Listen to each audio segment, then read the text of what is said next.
So our department is called Women, Gender, and Sexuality Studies, which is a newly merged program of women's studies and LGBT studies.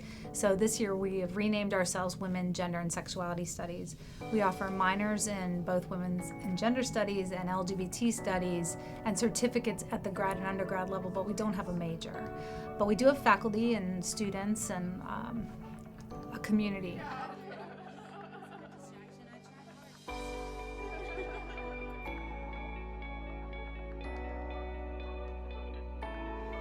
This event today, the Altered Barbie and Ken Workshop, kind of developed over the course of several years. And all these Barbies have been in the closet for a long time. And so when I started a couple of years ago, we found them and said, why are these Barbies in the closet? And we got them out and have been displaying them. And they're funny and creepy. And so the events are places for people to connect where they may not see each other normally, but also to dig deeper into issues that may be affecting them personally.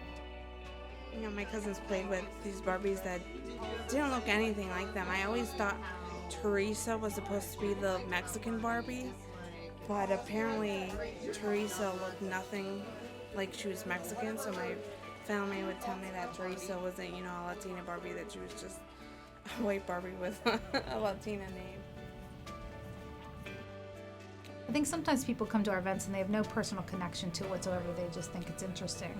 But this event, I think, has been personal for people, that they've thought about their own bodies in ways that they often don't have time for, or they think about it all the time and have nowhere to express it.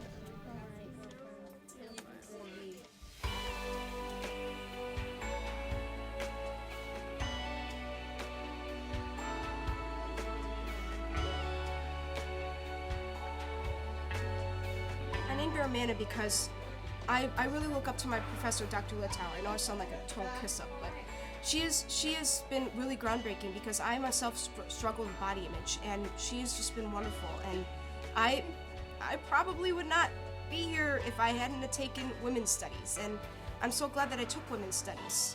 And I really look up to her as a person and what she teaches, because the true ideal is to be happy with yourself. And I like how she teaches that.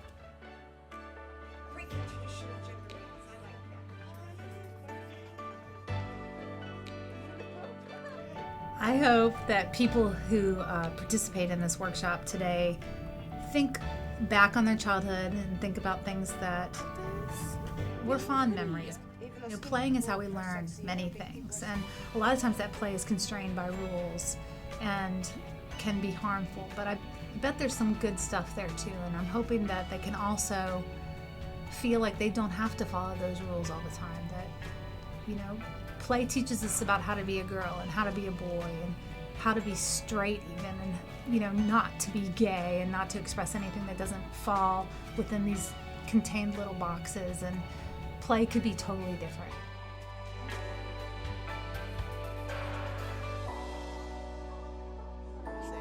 Different forms of piercings that we never saw on Barbie, so that's why I decided to do not the traditional Barbie, but what I see in everyday life. I have tattoos, I have piercings, I have a hidden disability, and I think it's important for people, and children especially, to see that if you have stuff like that, that's okay. That doesn't make you unnormal. It doesn't make you any less human than anyone else, and that's why I did the Barbie the way I did it.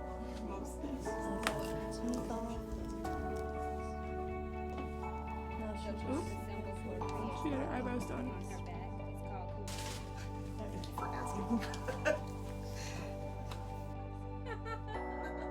I came here today to make a Barbie that is not, or a Ken for that matter, making a Ken that's not just traditional out of the box, what everyone thinks that Barbie or Ken should look like. Kens don't always have to look like a man waist. Weird. The hips are too small for the pants.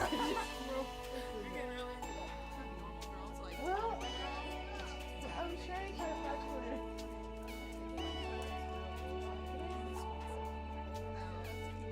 We're trying really hard to do programming like this that unites issues about bodies and gender and identity and sexuality, so that we can appeal to as many different kinds of students who are dealing with issues that actually cross-cut each other a lot and build a bigger, more vibrant community.